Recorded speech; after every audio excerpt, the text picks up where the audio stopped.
செந்தில் பாலாஜி ஃபார்முலாவை பின்பற்றும் நேரு. நெஞ்சு வலி, திடீரென சிகிச்சை. அமலாக்கத்துறை கைதில் இருந்து தப்பிக்க நடக்கும் நாடகம். இதற்கு முன்பு அமைச்சராக இருந்த செந்தில் பாலாஜிக்கு சொந்தமான இடங்களில் அமலாக்கத்துறை அதிரடி சோதனையை மேற்கொண்டு செந்தில் பாலாஜியை கைது செய்ய முயன்றபோது திடீரென அப்போது அமைச்சராக இருந்த செந்தில் பாலாஜி நெஞ்சு வலிக்கிறது என துடிக்க உடனே மருத்துவமனையில் அனுமதிக்கப்பட்டார். மேலும் அவசரமாக செந்தில் பாலாஜிக்கு ஆஞ்சியோ சிகிச்சை செய்யப்பட்டது. இருந்தாலும் அமலாக்கத்துறை விடுவதாக இல்லை. அப்போது அமைச்சராக இருந்த செந்தில் பாலாஜியை கைது செய்து சிறையில் அடைத்தது.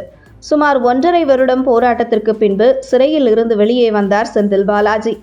இந்த நிலையில் செந்தில் பாலாஜி ஃபார்முலா தற்பொழுது அமைச்சர் நேரு விவகாரத்தில் அரங்கேறி வருவது அரசியல் வட்டாரத்தில் மிகப்பெரிய சலசலப்பை ஏற்படுத்தியிருக்கிறது. அமைச்சர் நேரு மற்றும் அவருக்கு சொந்தமான இடங்களில் சமீபத்தில் அமலாக்கத்துறை அதிரடி சோதனை மேற்கொண்டனர்.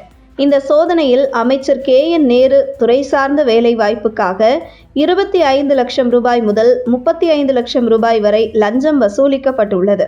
இதற்கான ஆதாரங்கள் அனைத்தையும் உள்ளடக்கிய 232 பக்கம் கொண்ட ஆவணங்கள் டிஜிபிக்கு அனுப்பிய கடிதத்தோடு இணைக்கப்பட்டு அனுப்பப்பட்டுள்ளதாகவும் அமலாக்கத்துறை அதிகாரிகள் தரப்பில் தெரிவிக்கப்பட்டது.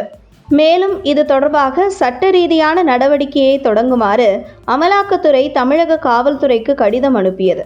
இருந்தும் தமிழக காவல்துறை அமைச்சர் நேரு மீது எந்த ஒரு நடவடிக்கையும் எடுக்காமல் இருந்து வந்த நிலையில் சமீபத்தில் அடுத்து 2வது கடிதத்தை தமிழக காவல்துறைக்கு அனுப்பியது அமலாக்கத்துறை. அதில் அமைச்சர் நேரு நகராட்சி நிர்வாகத்துறையில் ஒப்பந்தங்களுக்கு லஞ்சம், வேலை வாய்ப்புகளுக்கு லஞ்சம் என 1020 கோடி ரூபாய் ஊழல் நடந்துள்ளதாக குறிப்பிட்டுள்ளது அமலாக்கத்துறை. இதன் அடிப்படையில் நேரு மீது வழக்கு பதிவு செய்ய வேண்டும் என்றும் தமிழக டிஜிபிக்கு வலியுறுத்தி இருந்தது அமலாக்கத்துறை. தமிழக டிஜிபியாக இருந்த சங்கர் ஜிவால் ஓய்வு பெற்றதை தொடர்ந்து பொறுப்பு டிஜிபியாக வெங்கட்ராமன் திடீரென நெஞ்சுவலி காரணமாக சென்னை கிண்டியிலுள்ள மருத்துவமனையில் அனுமதிக்கப்பட்டுள்ளார். அங்கு அவருக்கு சிகிச்சை அளிக்கப்பட்டு வருகிறது. இந்த நிலையில் எஃப்ஐஆர் பதிவு செய்ய வேண்டிய டிஜிபி நெஞ்சுவலி காரணமாக மருத்துவமனையில் அனுமதிக்கப்பட்டிருக்கிறார். வழக்கு பதிய வேண்டியவருக்கே நெஞ்சுவலி என்றால் அதில் சிக்கியிருக்கும் அமைச்சர் என்ன கதியில் இருப்பாரோ என்ற விமர்சனங்கள் அரசியல் வட்டாரத்தில் எழுந்துள்ளன. மேலும் செந்தில் பாலாஜி ஃபார்முலாவை பின்பற்றுகிறார் அமைச்சர் நேரு என்றும் செந்தில் பாலாஜி விவகாரத்தில் செந்தில் பாலாஜிக்கு நெஞ்சுவலி ஏற்பட்டது. ஆனால் நேரு விவகாரத்தில் நேரு மீது வழக்கு பதிவு செய்ய வேண்டிய காவல்துறை அதிகாரிக்கு நெஞ்சுவலி வந்திருக்கிறது.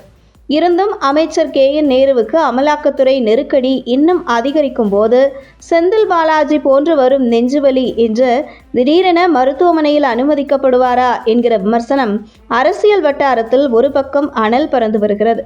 மறுபக்கம் தேர்தல் நெருங்க அமலாக்கத்துறை கொடுக்க இருக்கும் நெருக்கடியில் இன்னும் எத்தனை அமைச்சர்களுக்கு நெஞ்சுவலி வர இருக்கிறது என்பதை பொறுத்திருந்துதான் பார்க்க வேண்டும் என எதிர்க்கட்சி தரப்பினர் விமர்சனம் செய்து வருவது குறிப்பிடத்தக்கது.